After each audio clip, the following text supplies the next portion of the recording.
Part 1, this is a Caterpillar 3406E 6TS series engine.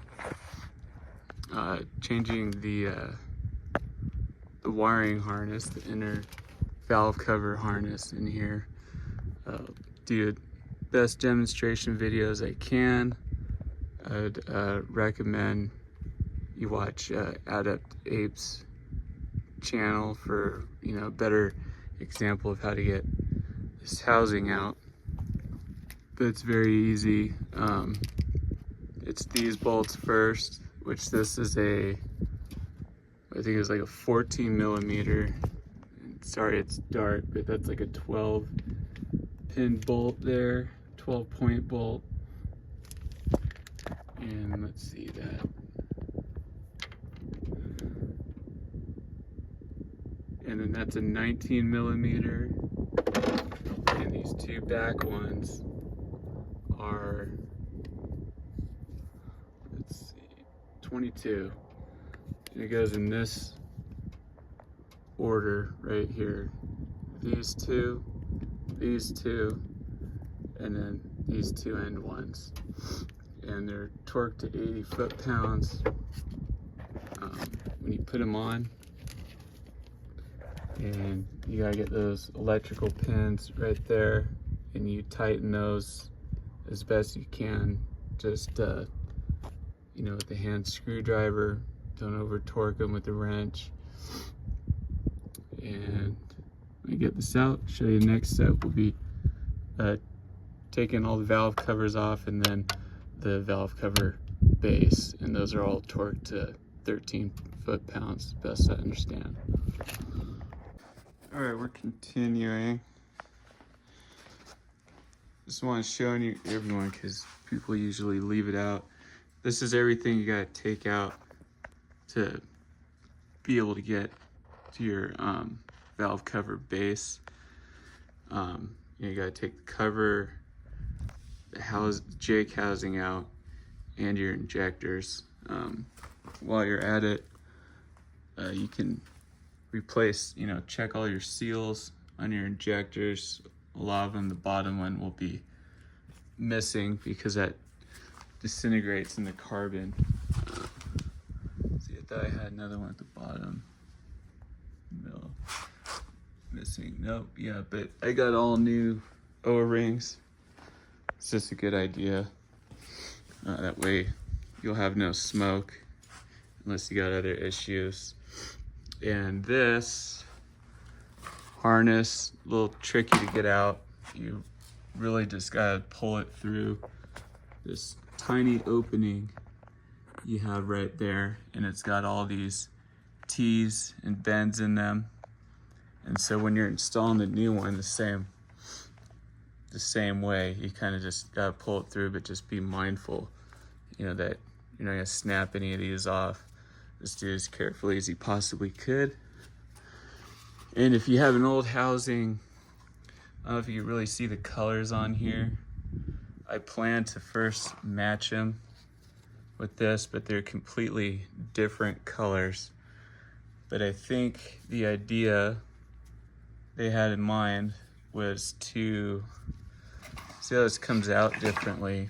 Like this used to come out of one spot on the covers, and now they split them out earlier, and I believe they're dividing it for the injectors to make it easier to know which one. But using the same color wires also would have been a nice clue. And these can be extremely tight on there. It's going to be like a kind of an Allen key fitting. I have it on a screwdriver and had to use a wrench to pull it off.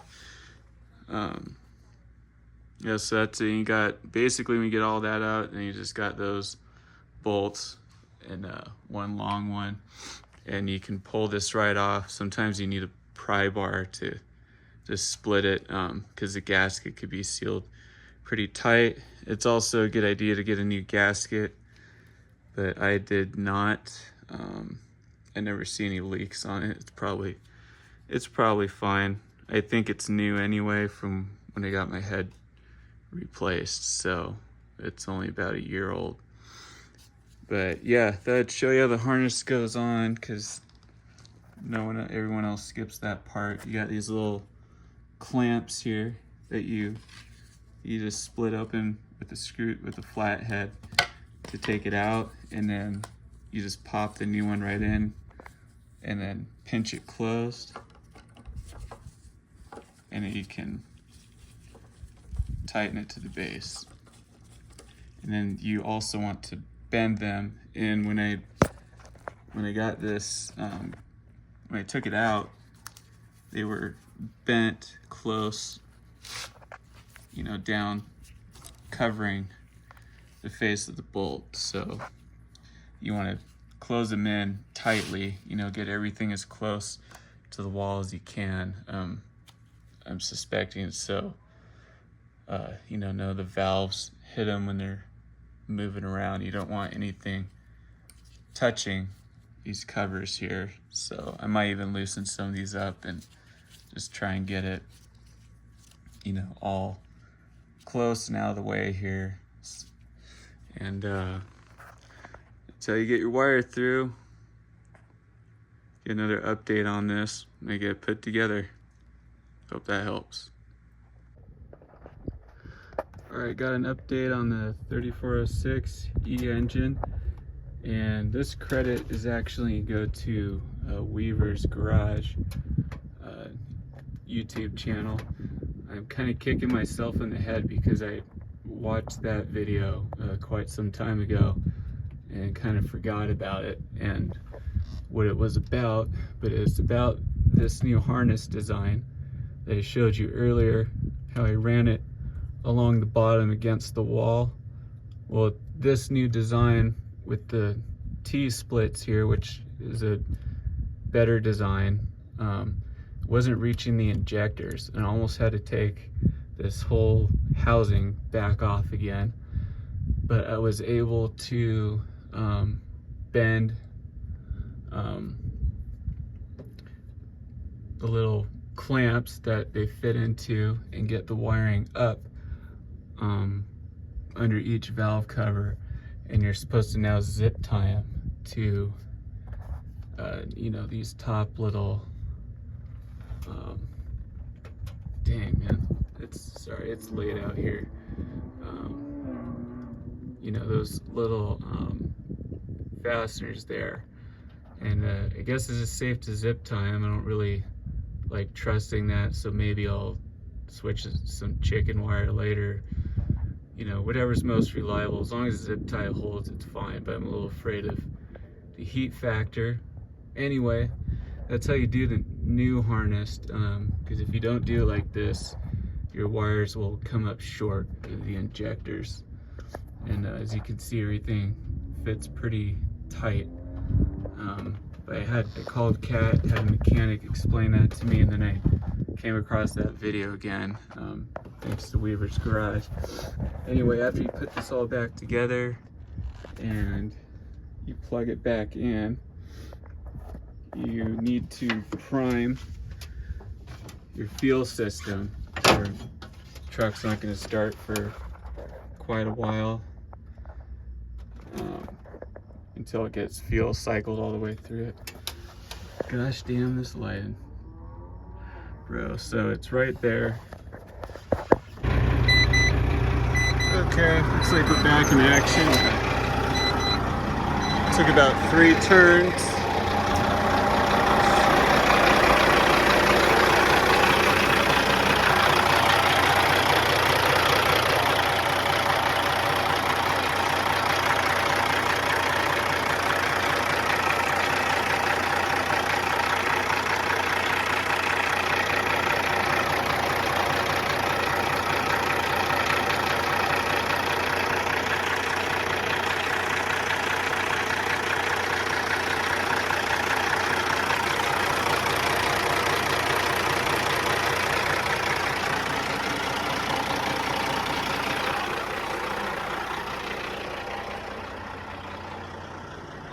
Can't really get a shot of valve covers going.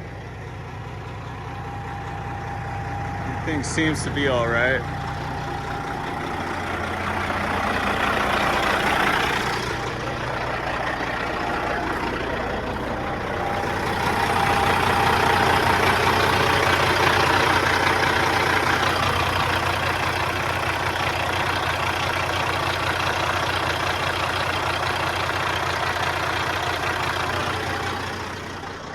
Can't see a dang thing anymore. On camera anyway.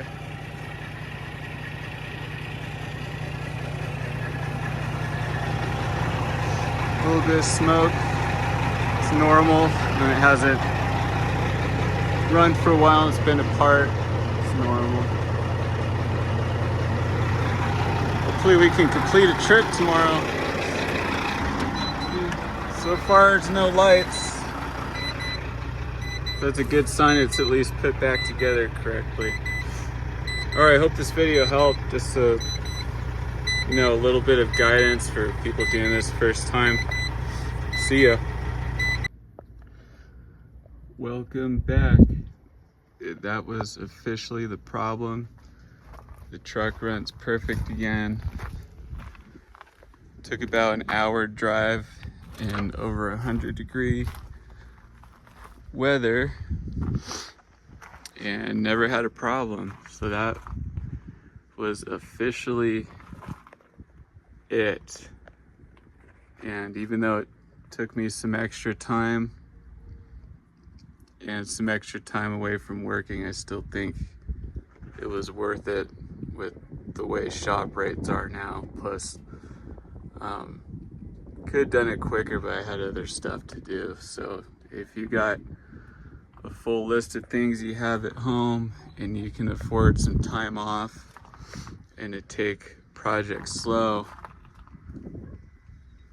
that is an easy one. A harness replacement or even replacing injectors, way easier than you would think it is. At least on the cat engine it is.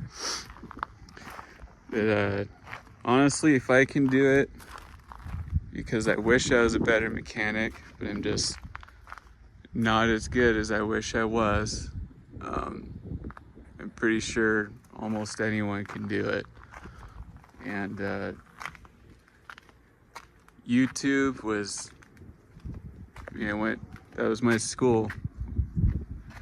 University of YouTube, right? So, like I mentioned before, Adept Ape, that's how I figured out the whole injector part. And you can watch some other people, with the harness thing, but I noticed all those videos skip taking the valve cover base off, this part between the head and the valve covers.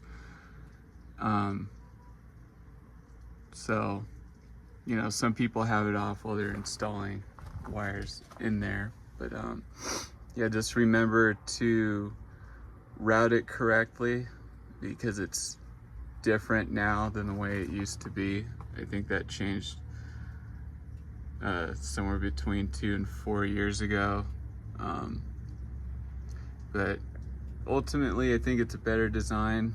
You gotta do it right, or you're not gonna have enough room to reach all your injectors. So, and be careful with those little nuts that come off of the electrodes too. They're made not to fall out, but that plastic piece they go in could get worn. They can fall out. And I almost dropped one in the engine, but luckily it dropped somewhere outside, and I have a cat store nearby, and I went and bought another one. They sell them for like 12 bucks, so not a big deal. Might even want to just get a whole new set of them if they've been tightened down and untightened a lot, because the plastic starts getting worn out. But anyway, that's the job, and it fixed the problem, pretty sure. I mean, that was a pretty good drive, and it's never lasted that long with that